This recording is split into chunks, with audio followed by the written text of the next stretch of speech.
Hello, hello, hello! It has been wonderful to see you all again. So, this is the Dungeon Meshi video I warned you guys about the last time you were here. This video will have spoilers, so if you've not read the manga or seen the anime series up to season 1, then please leave this video as it will be talking about the overall story and how it is oh so wonderful from a writing perspective. So let's get into it. I want to start this off with a very no-duh disclaimer, but if you're paying attention to what is being shown in the background, the main antagonist of the show is put front and center in almost every episode. Now, like I said at the beginning of this video, this is a spoiler-heavy video, so this is your last warning. I am going to deep dive into stuff that the manga touches on, so if you haven't read the manga, or even watched the anime series, this is your last chance to jump off the boat. 3, 2, 1. We're diving right into it. The winged lion is never, not once, made a secret of being a large and looming presence in the dungeon. So what even is the winged lion? Well, thanks for asking. The winged lion is a demon that can grant wishes because it eats desires, which is probably the most on-the-nose, answer ever, but, it works. It figured out pretty quickly that the desires of animals were okay, but the desires of humans, elves, dwarves, and even halfwits, that's where the real cash money stuff was at. The lion got so used to granting wishes and became gluttonous on those desires because it was able to dig them out of people. It got so greedy it started digging out deep-seated desires that these people kinda didn't really want to have made into manifestation, but, when you got a genie granting you wishes, sure, why not? The winged lion is so happy to try and make the world a better place, because in its mind that's what it thinks it's doing, until the moment it grants a wish that caused so much pain and destruction, it literally, made the history books. And in granting this wish, it awoke something evil within itself, because at first it was just granting really simple wishes, and then this catastrophic wish happened. Like slow boiling a frog. It saw how much damage it could do, and it wanted to eat the world because of this wish. For the record, the winged lion is often called a demon, but that's not really what it is. For the sake of the story, they simplify it into a demon, but the lion is more so the manifestation of magic. Mana, if you will. And mana is what all the mages in the series call upon in order to even cast their spells. And that's literally what the lion is made of. Since the lion consumes desires, the more complex the desire, the more well-fed it is. Simple wishes of being able to, have a good meal, comfy bed, good day at school, good day at work. Those are basic bitch wishes that it'll grant if nothing else is around, but that is not what it likes. It's not its first pick. It wants complex, lore detail-orienting kinds of wishes. Like the desire to keep a whole kingdom safe, giving birth to endless monsters in a mage-controlled dungeon where people can't die and your soul is bound into the dungeon. Make sure that nobody can die within the dungeon. Make the mage so powerful that other kingdoms would never be fool enough to try and attack that kingdom. The whole premise of Delicious in Dungeon for the dungeon itself. That's the desire the lion wants. A wish so complex and out of this world, of course it was going to grant it. And malevolent is not the word I want to pick, but that's the best way I can describe it. Even though it has malevolent intentions, the lion itself isn't necessarily evil or wanting to cause harm, because it isn't really capable of understanding right or wrong, or even how its actions can cause good or bad. Okay. Because it is a manifestation of magic and it is a wish-granting entity, it is under the assumption that whoever is making the wish is smart enough to know right from wrong, and that it is assuming that the wisher, the person who is asking for the wish, will not make a wish as crazy as, say, end the world. That's the main thing. It is malevolent insofar as its understanding, because it lacks understanding, if that makes sense. So, it generally really wants to assist anybody it wants to grant wishes to, and it actually fucking likes people. Like, it finds them interesting. It finds people, right, interesting, like how Laios finds monsters interesting. Its reason for wanting to consume the world is actually due to its own misguided and honest-to-God, like, misunderstanding of everything, and its weird, out-of-pocket, like, belief that this is what is best for humanity after someone made a wish for it to destroy the world. Again, this is, like, I'm harping on the destroy the world thing, but I am being serious. Somebody wished for this, and, like, this lion completely went out of pocket. Really quick here. Wish-granting beings or objects are not new in storytelling. In fact, there are often tales of caution to the reader more often than not, because the object or being that can grant the wishes is often not able to feel your intent behind the wish. So when you wish for something as outlandish as destroying the world, the being granting that wish is allowed to interpret it however it wants to interpret it. For the winged lion, it took that to mean, okay, I'll just eat the world whole and keep everybody happy inside of my stomach forevermore. Amen. That is not at all what that person meant, probably. That is not probably the intent behind that wish. The lion heard this wish, and that's what it understood. Again, that's not what was said, that's what it understood. I need to really stress that. And the reason why I say this is because the lion's been shown to either have straight up limitations or just outright ignores wishes. So like all things that can bestow your greatest desire ever, the winged lion does just that. Either it is pretending it has limitations or it's just straight up ignoring certain wishes because it doesn't want to grant them. The lion is allowed to grant that wish however it thinks it would be best to grant that wish. And this is why the lion is the main bad guy. Not because all superpowered beings who grant wishes are evil. It's because, well, first of all, that's super basic and it doesn't cover how evil this thing actually can be and is. It's because I like to think of it, right, as like the monkey's paw. And it will grant you your wish, but how it presents the end result to you is not for you to judge. I absolutely love the monkey's paw as a story because that is like a perfect encapsulation of wish-granting storytelling. In the original story of the monkey paw, a woman asks for her dead son to come back to life. That was the whole wish, her son back to life. The monkey paw did just that by putting life back into his rotting corpse and having it show up at her door.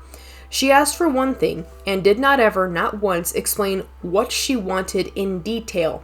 She assumed the monkey's paw would feel her intent and would capitalize on it. The monkey's paw did not do that because that's not what the monkey paw heard and that's not what it understood from her statement. But it did grant her wish. You wanted your son back to life. There he is. He is alive. Why are you screaming? It's all there, black and white, clear as crystal. You get nothing. You lose.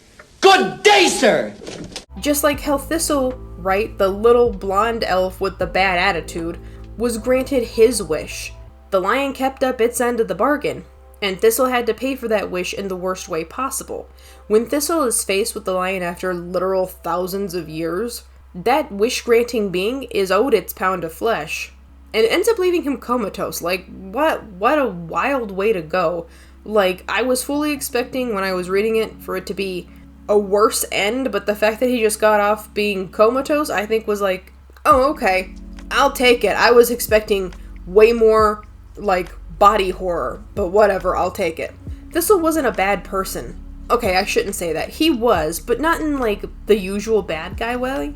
Like, Thistle is painted as the man guy, but Thistle is just more of a pawn than he is, like, say, a rook or, like, a knight in this game of chess, just like everybody else is. And I kind of feel bad for Thistle, is because Thistle has in so much the same fear as Marcel, our lesbian elf queen, does. She is not actually an elf queen, I just like to call her that because she is so fucking extra and I love her. Thistle realized the people he loved, who were primarily humans, would not ever live as long as him. And that fear, unfortunately, translated to something in the worst way possible. I might have to actually get back on my juxtaposition videos because of this. Memo to me, we're gonna get back onto juxtaposition videos with this series. Moving on. I think that's why I love Dungeon Meshi so much. But also, I love wish-granting stories in general, but that's, like, not the main point of Delicious in Dungeon. The reason why I love Dungeon Meshi is because the only way not to reap any negative side effects from the winged lion as the actual antagonist is to basically ask for the wish granter to be free of you. I'm not gonna hop off the rails too much because this is now a great time to talk about Laios, like, really, but I just want to do it really fast here and then we'll go back to Laios. The only way really to get rid of a genie is to basically wish it its freedom, because if it can't grant you a wish because you've freed it from its obligation to grant them, you've kind of just shoved the responsibility off onto whatever poor soul comes next. But that's really kind of the only loophole around wish granting, or at least that's the only loophole I can think of. So that's really neat. Anyway, on to Laios. Or as I like to call him, my funky little dude, cause he's such a funky little dude. Got bunked with the tism sick softly at birth. And the reason why a lot of people think of him as autistic is pretty simple. Laios seems to hit all of the markers for it, and in a world of old-timey medieval crap, most people did not understand or even know what being autistic was. Let me explain. Throughout his life, he's been shown to have trouble fitting in with people wherever he goes, being able to understand them to the point where he develops a little bit of a hate boner for them. And the winged lion notes that part of his fascination with monsters is their power over humans, claiming as a child he wished that monsters would attack his village, leaving only his sister Fallon and him alive. I'm gonna stop you right there. All of us have intrusive thoughts. Who among us has not thought murder as a solution to our hatred of things? It's not the correct answer, right? But that doesn't mean it's not the answer we can get to. People are weird. We're weird, just in general. And the reason why he picks Fallon, his little sister, is because Fallon, despite being 3 years younger than him, is his best buddy. It's his best friend, his first friend. The only person he loves the most, because he's been with her most of his life. All of her life, most of his. And this is shown in the way other people view him, because Laios does not care about fame, fortune, social conventions, most other things that most other people would want. He seems to outright snub it. He seems to just not give a fuck about it. And it seems weird to other people because of that. Like, no joke, Laios is so other to people that they think he's a low-key evil mastermind, like he's doing something insidious, which is really funny, and it's a good way to write his character, because while the modern audience, there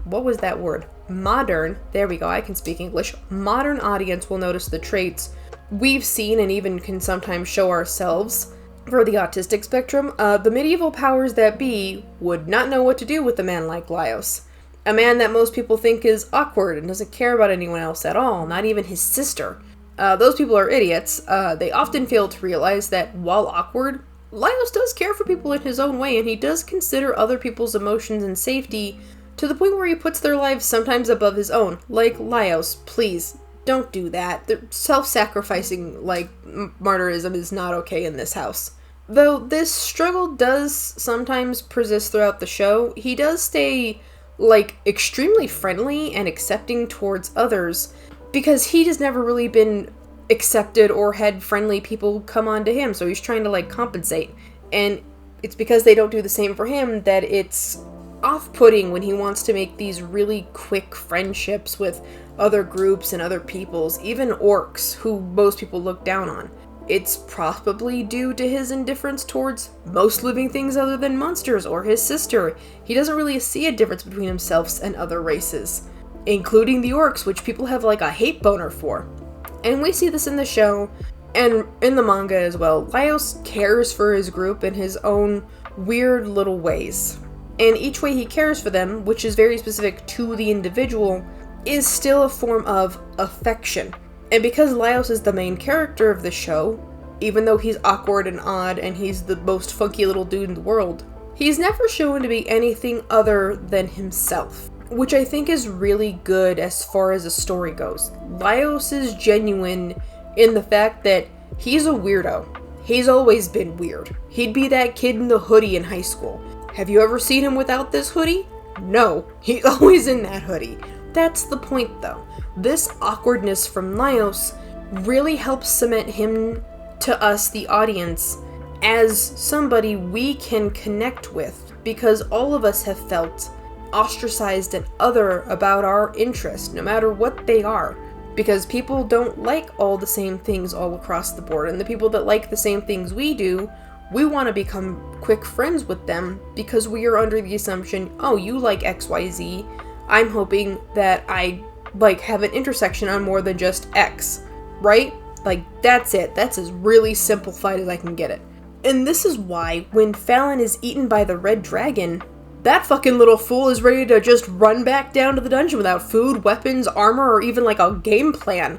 Because his genuinity, your boy being genuine, there we go, that's a sentence, is really what is fucking him in most of this story. Because for all of his weird attitude, his sister was always his main worry.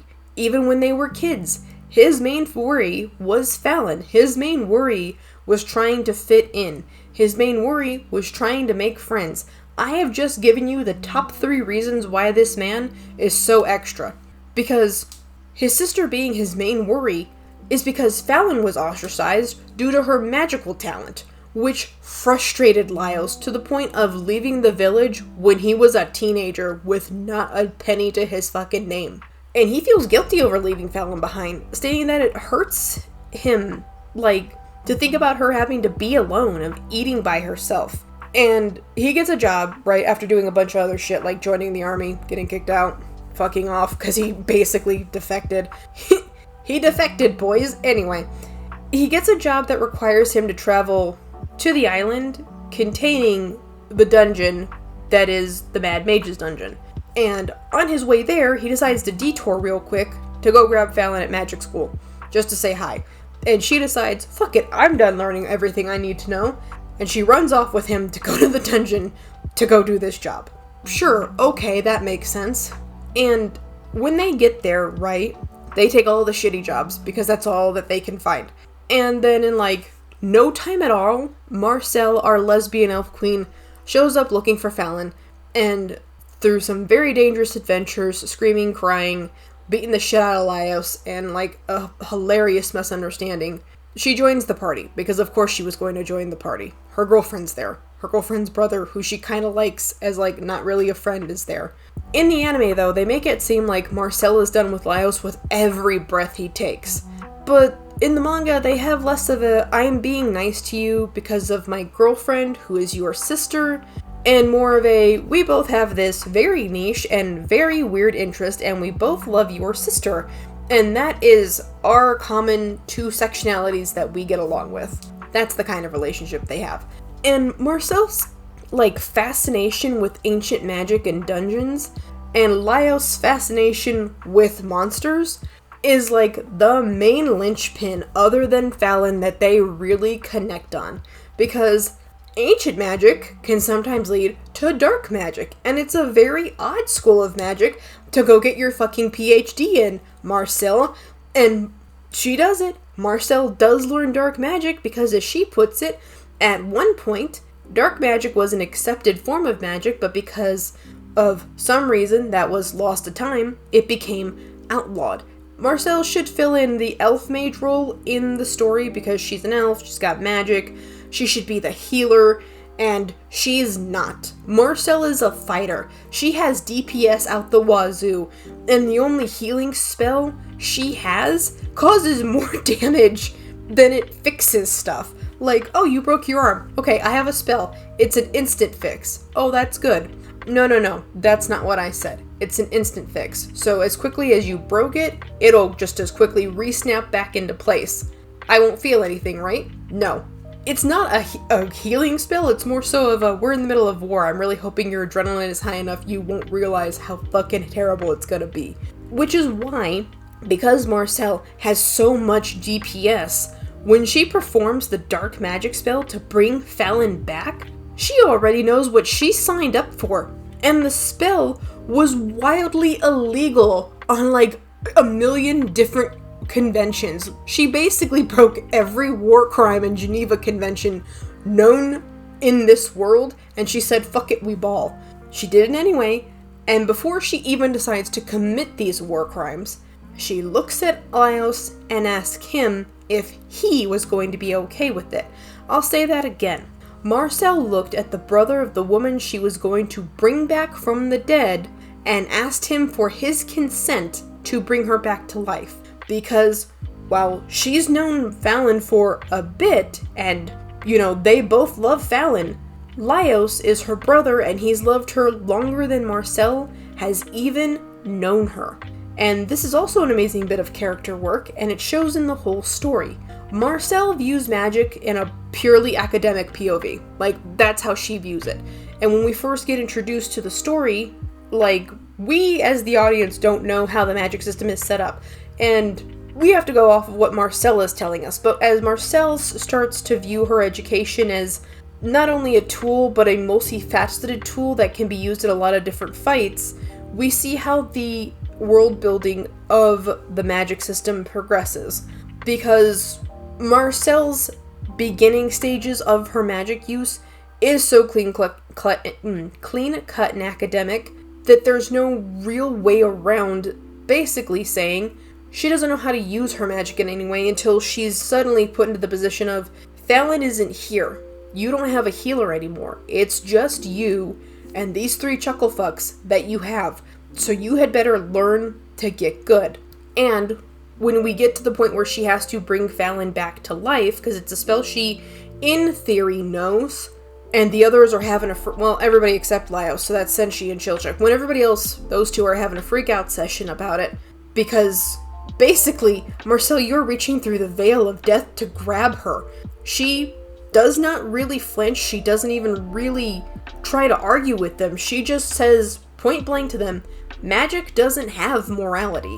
And I'm gonna be a little nerd right now, but I have to gush. The magic system in this manga and anime is so clean cut that it falls right into the hard section of the magic systems, because you can have a soft world building or a hard world building, and hard world building means you've set up these rules that you can't Deus Ex Machina, you're kneecapping yourself when you write a hard magic system, is because you as the writer have limited yourself, because once the rules are set in place, even you can't get around them. And I love that, because while soft magic systems are fine and you build them as you go, hard magic systems are, if the only way to cast this spell is to be drinking, strawberry milk on a full moon on a Thursday right before the summer equinox, that's the only way to cast that spell, right? You can't use anything else. You can't do it on a different day. That's a hard magic system. Is that a goofy requirement? Yep. But if you wrote it into there and that's the hard magic system you plan on using, that's really good. Because a hard magic system is just as it sounds. It means that the magic is run on rules, ironclad and buried under a million layers of the crust of the earth. And if you write that you can't cast water spells right on the second Tuesday of every month, then that means you can't cast a water spell on the second Tuesday of every month. And in Dungeon Meshi, it's a hard magic system, and I really do enjoy it because we're shown how the various mages in the manga and anime use their magic. And the magic they use is always held tightly to the limits of the system that they draw from, which is also basically the winged lion, because the winged lion is mana and mages use mana. It's a really clean-cut system. Anyway, I know that a lot of people have just recently started on their anime and manga journey for this, which is why it's so spoiler-heavy, which is why I keep having that flash on screen. Actually, I'm just going to have it on screen, just right there. And with services like Crunchyroll or people like Danimata and YouTube, so many different series can be a little overwhelming to get into, which is fine, right? If it sounds like it's too much for you, you don't have to watch it. But as you look for your favorite genres and your new hyper-focus, I would recommend Delicious in Dungeon, because it has funny moments and heavy moments, and the art is beautiful, and also Studio Trigger is doing the work to translate the manga to the anime. And I understand if the manga or anime is not your cup of tea, because it is a really heavy thing to talk about. And you know what? I'm just gonna really hard tangent on this, because I'm here, we're gonna just talk about it. The reason why Delicious in Dungeon is such a hard magic system is because, like I said in the last video, it's like Terry Pratchett wrote this from the grave.